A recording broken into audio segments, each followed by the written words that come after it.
Bonjour à tous, aujourd'hui on va terminer un Rubik's Cube 3 par 3 en moins de 10 minutes idéalement, avec les quelques étapes qui s'affichent. Alors la première étape qui consiste à faire ce qu'on appelle une marguerite, consiste à avoir donc le bouton jaune au centre, et avec un blanc ici, un blanc là, un blanc ici, un blanc là. Il n'y a pas d'algorithme pour ça, pas vraiment en particulier, donc je vous invite à agencer les cubes de manière à avoir blanc, blanc, blanc, blanc. C'est parti.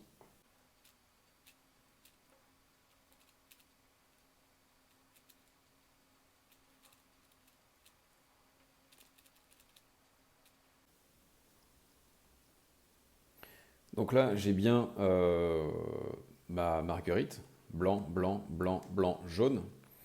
Maintenant, ce que je fais, c'est qu'on peut voir qu'ici, donc, par rapport à la position centrale du Rubik's Cube, là j'ai mon côté qui est donc bleu, ici j'ai le côté orange, ici j'ai le côté vert, ici j'ai le côté rouge. Maintenant, ce que je dois faire, c'est aligner le centre de ma marguerite, avec là j'ai le blanc, là j'ai le vert, et là je dois retrouver le vert. Donc, je pivote, j'ai bien le bouton, le blanc et le vert. À cette étape, je retourne le Rubik's Cube, cette partie face à moi de 180 degrés, de manière à avoir le blanc et le blanc ici. Et je fais pareil pour chaque face. Ici, je suis donc du côté rouge, j'aligne avec le rouge, je tourne, et ainsi de suite.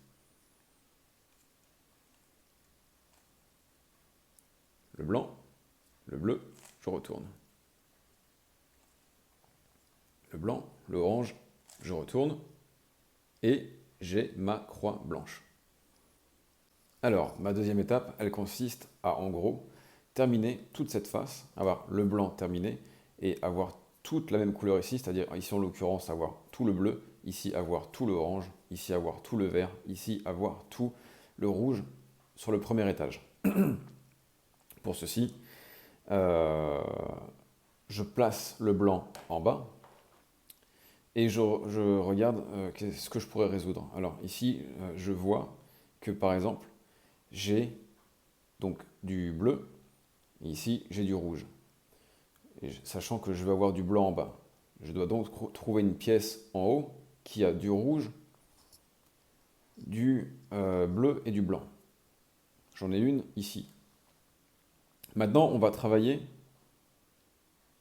toujours là. On part d'ici pour arriver à là, d'accord? Donc, une fois de plus, j'ai bien mon blanc, mon bleu, mon rouge. Je fais cette combinaison. Donc, ça consiste à faire droite, haut, droite inversée, haut. J'ai bien mon bleu en bas, et j'ai bien ici le rouge. J'ai bien déplacé cette pièce ici pour avoir les bonnes couleurs. Je continue. Si dans le cas où vous n'avez aucun blanc comme ici par exemple, on peut voir que ici j'en ai un que je vais pouvoir travailler. Donc, j'ai donc ici mon rouge et mon vert, donc cela correspond bien. J'ai le blanc ici. On n'oublie pas qu'on travaille ici et là, donc je continue avec cet algorithme. Voilà, j'ai placé mon blanc en bas, j'ai bien mon vert, j'ai bien mon rouge. J'ai donc terminé cet angle. Je continue. Ici, j'ai le vert, le orange. J'ai ici cette pièce qui est mal positionnée, d'accord? On n'oublie pas que je travaille là et là. Donc, hop, hop, hop. J'ai bien mon vert qui est placé, j'ai bien mon orange qui est placé, j'ai mon bleu, j'ai mon rouge, j'ai terminé cette étape.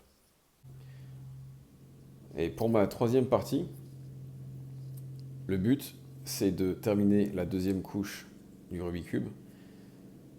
Pour cela, on va s'aider donc de la partie haute du Rubik's Cube et on va décaler les blocs soit comme ceci, soit comme cela. Alors, première étape, ici je suis sur mon côté bleu, je cherche un bleu central sur la dernière couche ici. J'en ai un.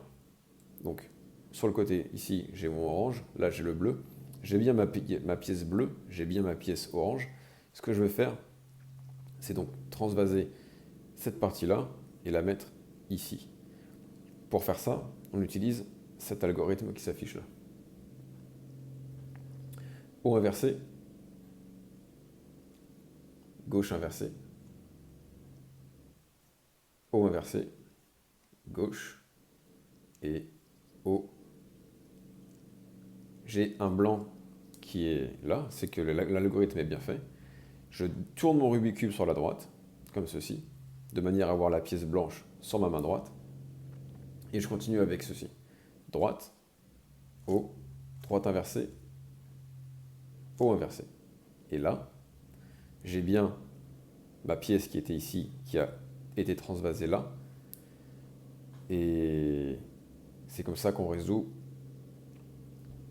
le début de la troisième étape, en transvasant les pièces du haut à un étage plus bas à gauche.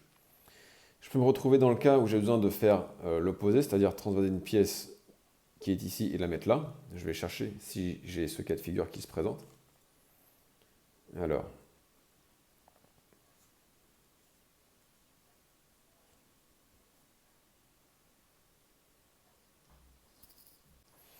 on peut voir que donc, dans ce cas-là, le problème c'est que il ne faut pas prendre en compte les jaunes, mais des fois on n'a pas le choix comme dans ce cas présent.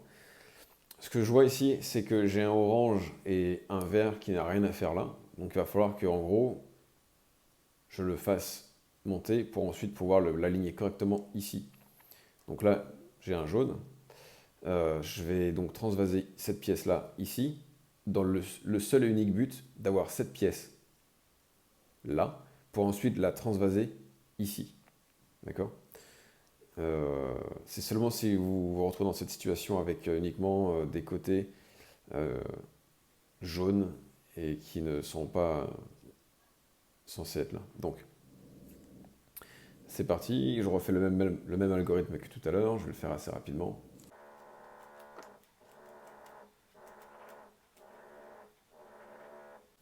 Voilà, j'ai ma pièce qui est remontée, donc maintenant le orange, je vais l'aligner ici, et toujours pareil, je vais déplacer cette pièce-là. C'est parti. Voilà.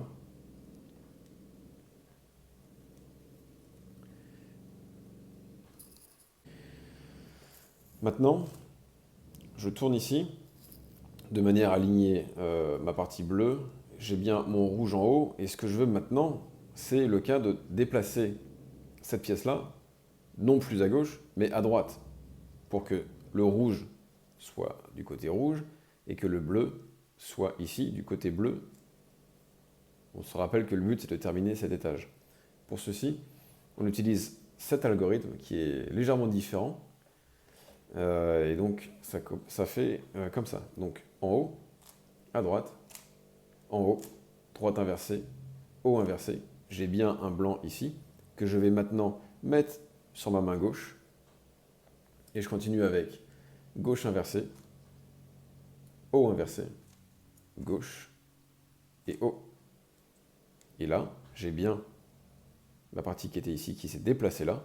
Donc il est bien positionné. Le rouge est avec le rouge, le bleu est avec le bleu. Il me reste plus que un. Donc je mets bien mon rouge avec le centre ici. Je vais déplacer le vert du côté vert et le rouge l'avoir ici. Toujours la même chose. Haut, droite, haut, droite inversée, haut inversé. J'ai mon blanc, c'est bon. Je le mets sur la gauche. Haut inversé, pardon, gauche inversée, pardon, haut inversé, gauche et haut. Et là, ça y est, j'ai terminé ma face en bas.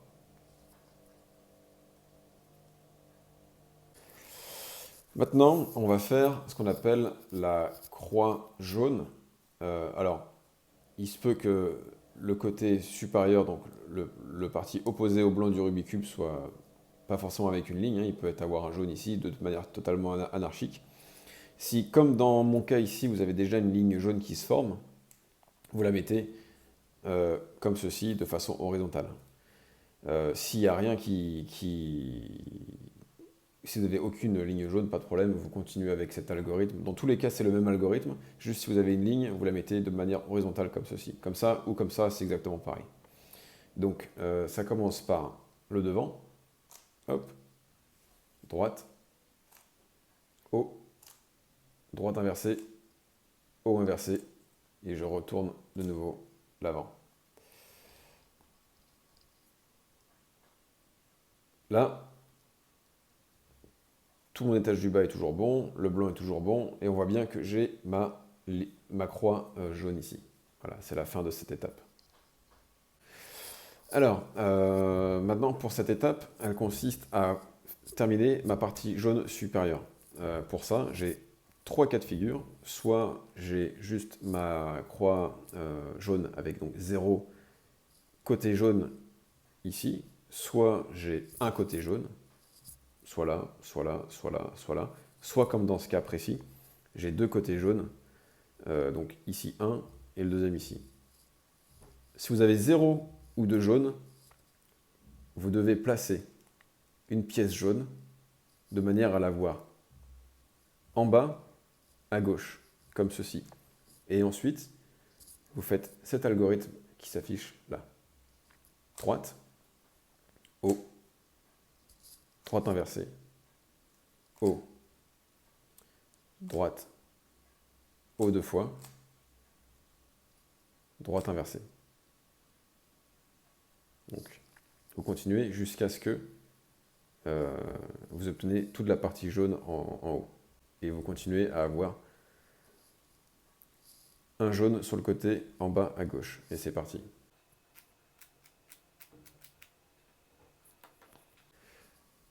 Voilà, à partir du moment où j'ai plus qu'un seul jaune,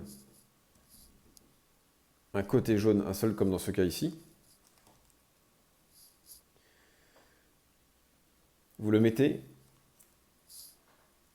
comme ceci en bas à gauche. Et vous continuez avec le même algorithme. Voilà, j'ai ma partie jaune en haut. J'ai toujours mes couches ici et là qui sont faites, ma partie blanche. Je continue avec la prochaine étape. Voilà, maintenant que j'ai ma partie jaune qui est terminée, ce que je vais faire, c'est que je vais m'occuper de ce qu'on appelle de placer les angles. Alors, dans ce cas-là, ici, par exemple, on voit que celui-ci est bien placé parce que le vert est donc avec la partie verte, la partie orange est avec la partie orange, et évidemment, le jaune est avec le jaune. Mais ici, par exemple, on voit que le rouge, ici, n'est pas à la bonne position, le vert non plus. Celui-ci est bien positionné, c'est-à-dire que j'en ai donc deux à positionner. Donc, pour ça, je vais faire cet algorithme qui est une combinaison d'un nouveau et de celui de l'étape qui est précédente. Et alors, c'est parti.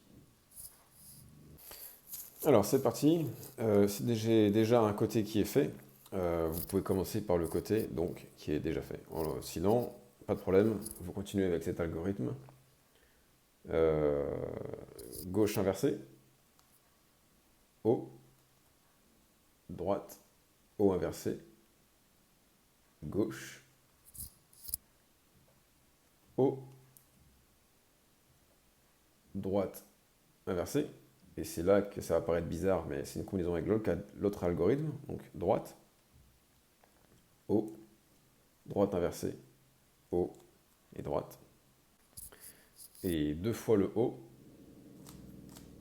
et R, donc droite inversée.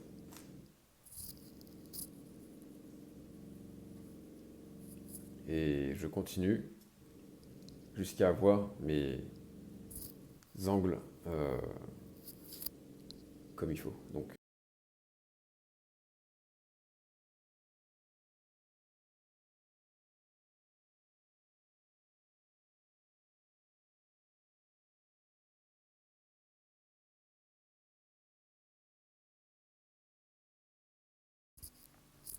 Et voilà. Et donc positionner mes angles. J'ai bien le rouge, pardon, le bleu, le rouge, le jaune, etc., etc., etc. J'ai ma face bleue qui est terminée. Maintenant, tout ce que j'ai à faire, c'est positionner cette partie du haut, au milieu, de manière donc, à les avoir, de terminer mon Rubik's Cube. Et pour cette dernière étape, je vous explique comment faire. Pour le dernier algorithme, j'ai deux possibilités. Donc déjà, si vous avez une face qui est complète, vous la mettez à l'opposé. Et l'idée, c'est de déplacer cette partie, enfin ces parties, donc les parties centrales ici de la dernière couche, soit de manière dans le sens des aiguilles d'une montre, soit dans le sens inverse des aiguilles d'une montre. Là, en l'occurrence, mon verre doit venir ici. Je vais donc me déplacer dans le sens inverse des aiguilles d'une montre. Pour ça, je vais faire cet algorithme.